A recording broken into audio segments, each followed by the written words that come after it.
Hello दोस्तों, स्वागत है आप सभी का स्टडी 360 एकेडमी के इस यूट्यूब चैनल पर। आज के इस वीडियो में हम लोग बात करने वाले हैं बिहार बोर्ड 2026 एग्ज़ाम के लिए हिस्ट्री के फर्स्ट चैप्टर के लिए जितने भी प्रीवियस ईयर क्वेश्चन पूछे गए हैं उनके सॉल्यूशन के बारे में। जी हाँ साथियों, अगर आप लोगों ने फर्स्ट चैप्टर पढ़ा होगा जिसका नाम है यूरोप में राष्ट्रवाद, इससे अभी तक जितने भी क्वेश्चन आपके बोर्ड एग्ज़ाम में पूछे गए हैं इनका सॉल्यूशन देखने वाले हैं। तो आप लोग शुरू से लेकर अंत तक वीडियो को बिना स्किप किए हुए सभी प्रश्नों का जवाब देंगे और लास्ट में बताना है कि आपने कितने प्रश्नों को सही किया था, और जो प्रश्न आपको नहीं याद होगा उसे याद करते भी चलिएगा। तो आइए सबसे पहला प्रश्न देखते हैं। आपके पास पहले प्रश्न में पूछा गया है कि सन 1870 में फ्रांस और प्रसा के बीच युद्ध कहाँ हुआ था। आपको बताना है कि सन 1870 में जो है फ्रांस और प्रसा के बीच जो युद्ध हुआ था वह कहाँ हुआ था। आपके पास चार ऑप्शन दिए गए हैं, सेडोन, सेडोवा, साइडाइन और फ्रैंकफर्ट। साथियों, आप लोगों को अच्छे तरीके से पता होगा कि फ्रांस और प्रसा के बीच जो युद्ध हुआ था वह सेडोन में हुआ था, यानी कि जिन्होंने क्वेश्चन नंबर 1 के लिए ए ऑप्शन को करेक्ट किया था उनका बिल्कुल करेक्ट है। तो चलिए इसी तरीके से हम लोग क्वेश्चन नंबर 2 की तरफ बढ़ जाते हैं। किस युद्ध के बाद जो है जर्मनी का एकीकरण हुआ था। आपसे पूछा गया है कि किस युद्ध के बाद जर्मनी का एकीकरण पूरा हो गया था। क्रीमिया का युद्ध, सेडोवा का युद्ध, फ्रांस डेनमार्क युद्ध या फिर सेडोन का युद्ध। तो साथियों, सेडोन के युद्ध के बाद जो है जर्मनी का एकीकरण पूरा हो गया था, यानी कि ऑप्शन नंबर बी इसका राइट आंसर हो जाएगा। तो चलिए अब हम लोग क्वेश्चन नंबर 3 देखते हैं। पूछा गया है कि यूरोप का मरीज किसे कहा जाता है। साथियों, यह आपके बोर्ड एग्जाम के लिए बहुत ही ज़्यादा इंपॉर्टेंट क्वेश्चन पूछ दिया गया है।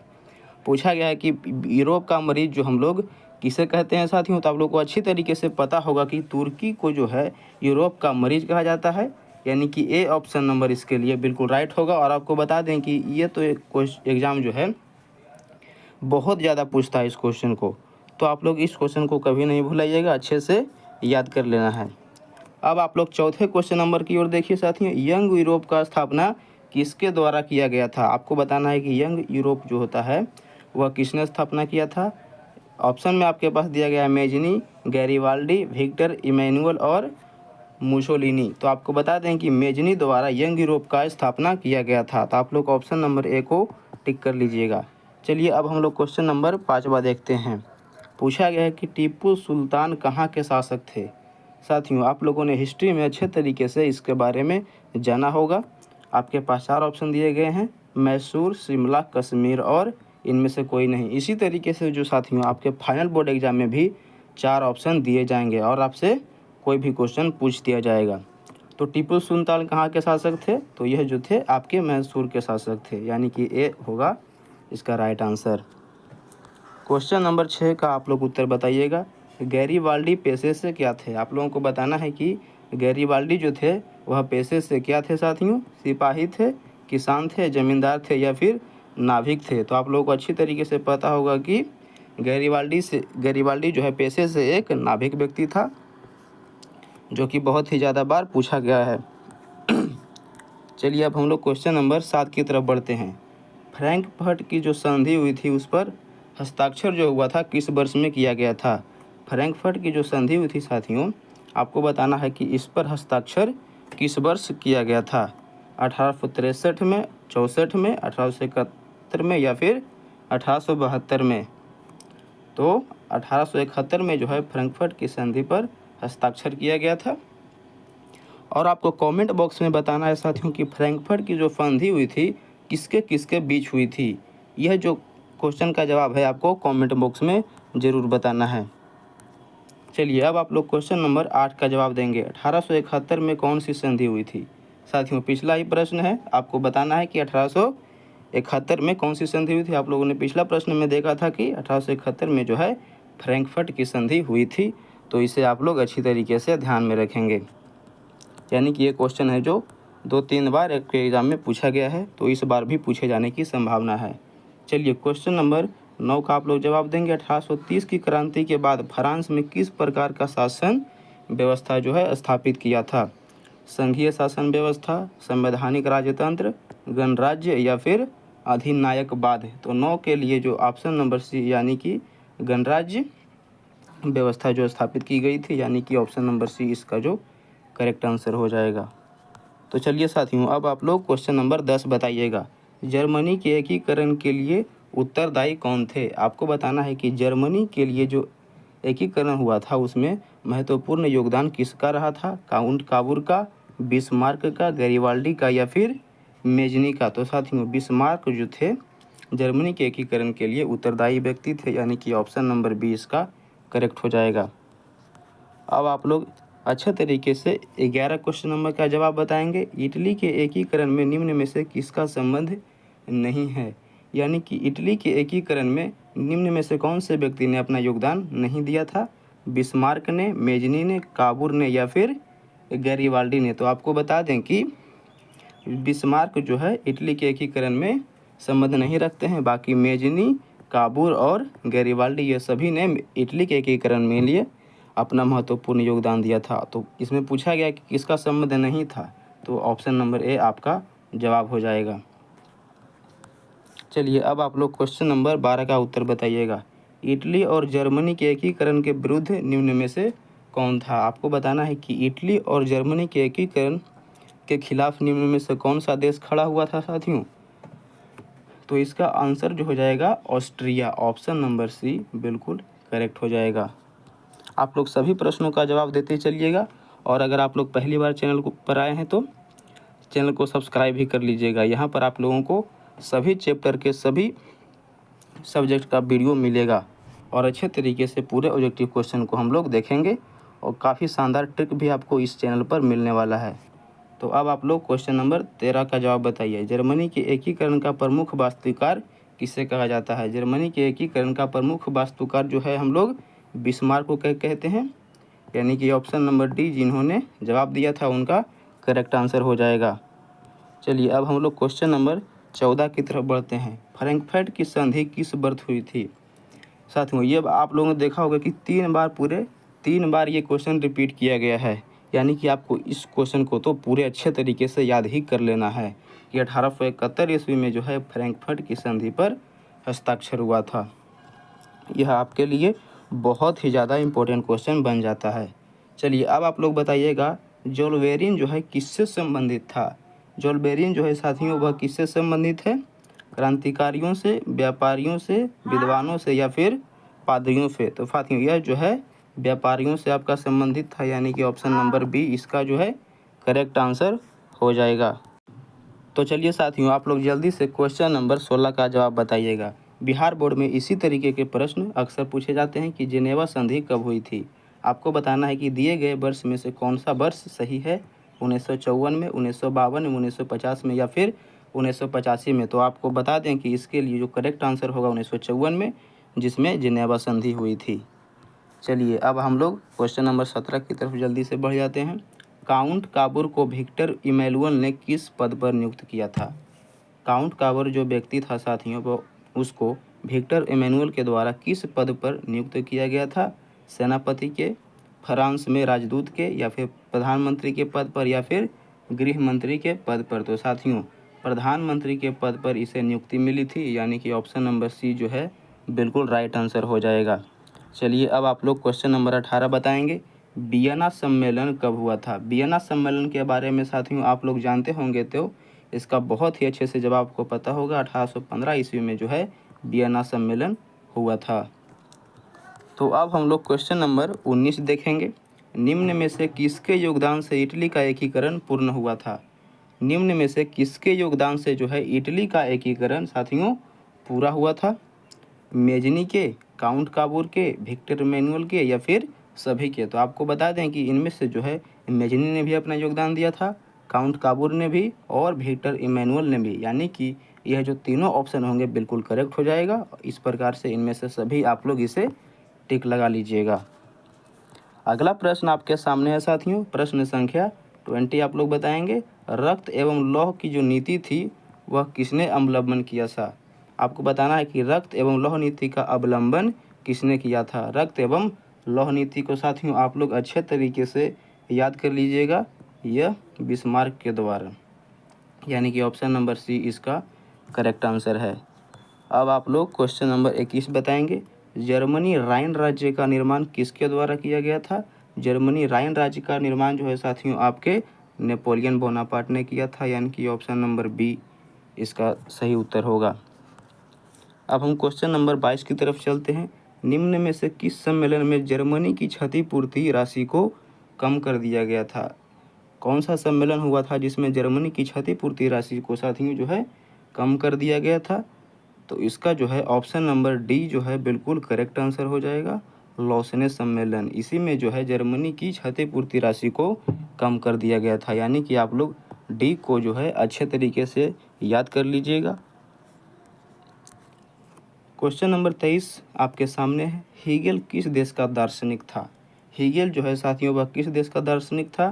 फ्रांस का, इटली का, जर्मनी का या फिर ऑस्ट्रिया का? तो ये ना तो फ्रांस का था, ना तो इटली का था, ना ही ऑस्ट्रिया का, यानी कि ऑप्शन नंबर सी जर्मनी इसका जो है बिल्कुल करेक्ट आंसर हो जाएगा।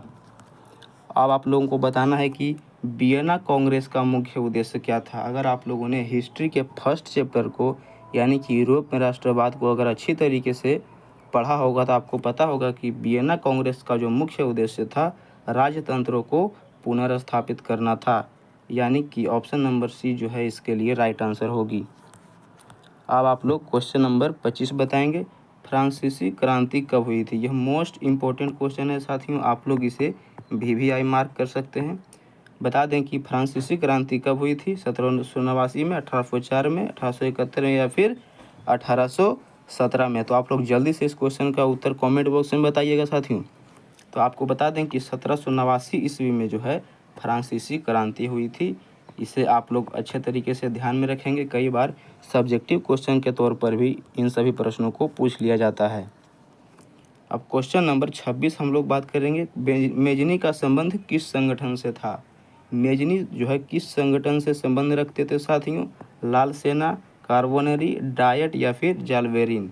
तो साथियों यह जो है कार्बोनेरी सेना से संबंध रखता था, तो आप लोग इसे याद कर लीजिएगा। अगला प्रश्न जो है साथियों आपके बोर्ड एग्जाम में पूछा गया है कि राष्ट्रीय आंदोलन का केंद्र जेना विश्वविद्यालय कहाँ स्थित है? राष्ट्रीय आंदोलन का केंद्र जो है जेना विश्वविद्यालय वह निम्नलिखित में कहाँ पर स्थित है?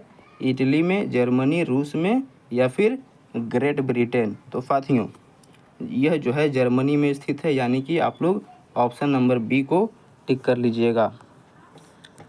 साथियों इसी तरीके से जो है बहुत ही आसान से प्रश्न आपके बिहार बोर्ड के एग्ज़ाम द्वारा पूछा जाता है और आप लोगों को बस 50% क्वेश्चन का ही उत्तर देना होता है। अब आप लोग क्वेश्चन नंबर 28 बताइएगा। कोसुथ का संबंध किस देश से है? यह प्रश्न काफ़ी कम पूछे जाते हैं लेकिन आपके लिए इम्पोर्टेंट हो जाता है क्योंकि आपके एग्ज़ाम में पूछा गया प्रश्न है। कोसुथ का संबंध जो है साथियों वह हंगरी से है, तो इसे आप लोग याद कर लेंगे। अब हम लोग क्वेश्चन नंबर 29 देखेंगे। यूरोपियन सभ्यता का पालना किसे कहा जाता है? यूरोपियन जो सभ्यता जो है साथियों उसका जो हम पालना कहते हैं वह यूनान को कहते हैं, ना कि पुर्तगाल, ना कि यूक्रेन और ना ही पोलैंड, यानी कि ऑप्शन नंबर ए जिन्होंने आंसर किया था उनका राइट आंसर आया है। अब हम लोग क्वेश्चन नंबर 30 देखेंगे। प्रथम जेनेवा कन्वेंशन किस वर्ष हुआ था? प्रथम जेनेवा कन्वेंशन जो है साथियों 1864 में हुआ था, यानी कि ऑप्शन नंबर बी जो है इस क्वेश्चन के लिए राइट आंसर है। अब हम लोग क्वेश्चन नंबर 31 देखने वाले हैं। इटली का एकीकरण कब पूर्ण हुआ था? आपको बताना है कि इटली का जो एकीकरण है साथियों वह कब पूर्ण हुआ था? 1861 में, 1871 में, 1720 में या फिर 1817 में? तो यह जो है 1871 में पूर्ण हुआ था।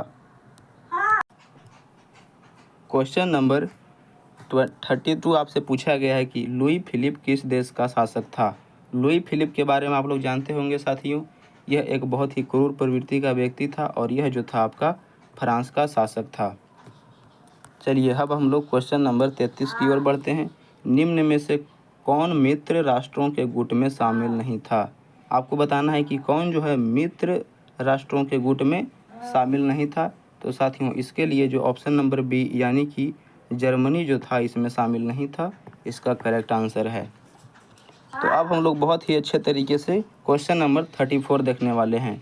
बोहेमिया निम्न में से किस देश के अधीन था? बोहेमिया जो था निम्न में से किस देश के अधीन था साथियों? ऑस्ट्रिया, यूनान, तुर्की या फिर पोलैंड?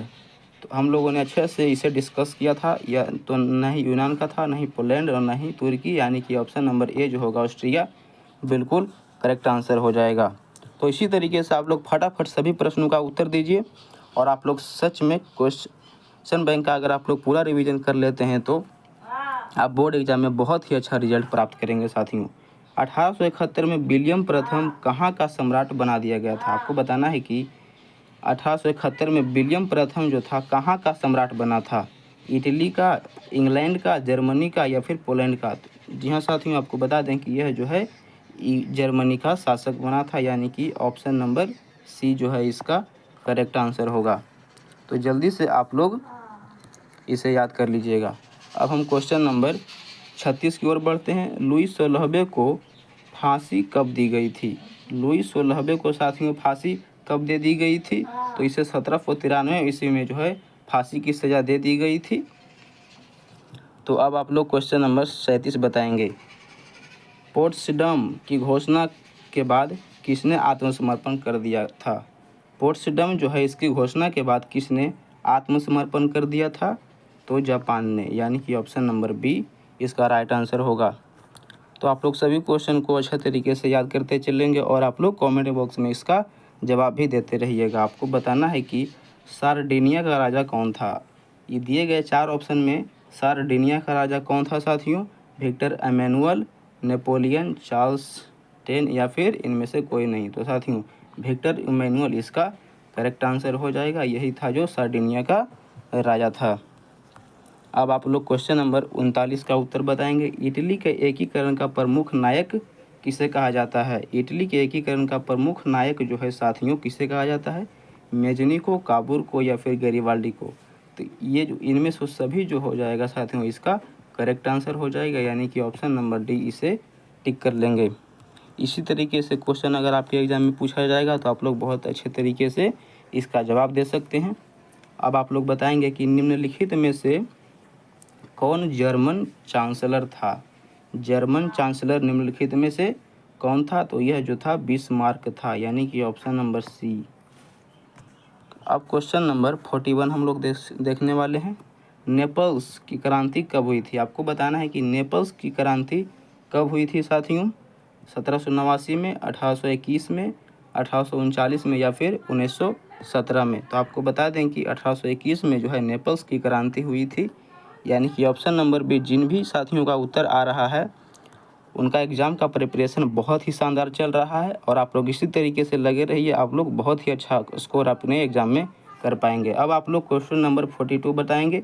सेडोन के युद्ध में किसकी पराजय हुई थी? जो सेडोन का युद्ध हुआ था साथियों वह किसको हार मिली थी? तो यह जो है फ्रांस उसमें हार गया था, यानी कि यही आपसे पूछा गया है। तो ऑप्शन नंबर ए को आप लोग टिक लगा लीजिए। जल्दी से आप लोग क्वेश्चन नंबर 43 का उत्तर बताइएगा। निम्न में से किसने अपने देश में अनिवार्य सैन्य सेवा लागू की थी? मेजनी ने, मेटरनिक ने, बिस्मार्क ने या फिर लेनिन ने? तो साथियों बिस्मार्क ने जो है अपने देश में अनिवार्य सैन्य सेवा लागू कर दी थी। अब आप लोग क्वेश्चन नंबर 44 बताइएगा। फ्रांस में किस शासक वंश की पुनर्स्थापना वियना कांग्रेस द्वारा की गई थी? आपको बताना है कि वियना कांग्रेस द्वारा फ्रांस में किस शासक वंश की पुनर्स्थापना की गई थी साथियों? तो बुर्गो वंश इसका जो है बिल्कुल करेक्ट आंसर हो जाएगा, ऑप्शन नंबर सी साथियों। आप लोग इसे ऑप्शन नंबर डी जो है आपका करेक्ट आंसर हो जाएगा। बुर्गो वंश ऑप्शन नंबर डी में दिया गया है। अब आप लोग क्वेश्चन नंबर 45 का उत्तर बताइएगा। ब्रेस्ट लिटोवस्क की संधि किन देशों के बीच हुई थी? ब्रेस्ट लिटोवस्क की जो संधि हुई थी दिए गए ऑप्शन में से किस देशों के बीच हुई थी? रूस और फ्रांस के बीच, रूस और इंग्लैंड के बीच, रूस और अमेरिका के बीच या फिर रूस और जर्मनी के बीच? तो इसका आप लोग अच्छे तरीके से जवाब दे सकते हैं कि रूस और जर्मनी के बीच जो हुआ था ब्रेस्ट लिटोवस्क की संधि। तो अब आप लोग क्वेश्चन नंबर 46 बताएंगे साथियों। आप लोगों को बताना है कि 1853-54 के क्रीमिया युद्ध में काबूल ने किस देश की ओर से युद्ध में सम्मिलित हुआ था। आपको बताना है कि काबुल ने किस देश की ओर से हिस्सा लिया था, जो कि 1853-54 में क्रीमिया युद्ध हुआ था। फ्रांस से, ऑस्ट्रिया से, जर्मनी से या फिर पोलैंड से। तो साथियों इसने जो है फ्रांस का साथ दिया था, यानी कि ऑप्शन नंबर ए जो है बिल्कुल करेक्ट हो जाएगा। अब आप लोग क्वेश्चन नंबर 47 का जल्दी से उत्तर बता दीजिएगा साथियों, यह आपके लास्ट क्वेश्चन है। यूनानी स्वतंत्रता संग्राम, यहाँ पर यूनानी होगा। यूनानी स्वतंत्रता संग्राम के दौरान आपको बताना है कि यूनानी स्वतंत्रता संग्राम के दौरान तुर्की के समर्थन में कौन था? इंग्लैंड था, फ्रांस था या फिर मिस्र या फिर रूस। तो साथियों इसका जो सही उत्तर हो जाएगा आपके लिए मिस्र हो जाएगा। यही था जो यूनानी स्वतंत्रता संग्राम के दौरान तुर्की का समर्थन किया था, यानी कि ऑप्शन नंबर सी जो होगा क्वेश्चन नंबर 47 का बिल्कुल करेक्ट आंसर हो जाएगा। तो साथियों यही जो 47 क्वेश्चन हैं अभी तक आपके बिहार बोर्ड के एग्ज़ाम में, क्लास 10th के एग्ज़ाम में हिस्ट्री के फर्स्ट चैप्टर यानी कि यूरोप में राष्ट्रवाद से पूछे गए हैं। आप लोग अगर इन सभी प्रश्नों को अच्छे तरीके से याद कर लेते हैं तो इनमें से कई प्रश्न हैं जो आपके अगले बार के बोर्ड एग्ज़ाम में पूछे जाने की प्रबल संभावना है। और इसी प्रकार से अगर आप लोग अन्य सभी चैप्टर्स के वीडियो अगर देखना चाहते हैं तो आप लोग चैनल को सब्सक्राइब कर लें, साथ ही साथ वीडियो को भी लाइक कर दें। साथियों आप लोगों को चैनल को ज़रूर ही सब्सक्राइब कर लेना है, साथ ही साथ वीडियो को भी लाइक कर देना है। तो साथियों अब आप लोग चैनल को सब्सक्राइब कर दें और फिर मिलते हैं हम लोग अगले वीडियो में। तब तक के लिए धन्यवाद। जय हिंद।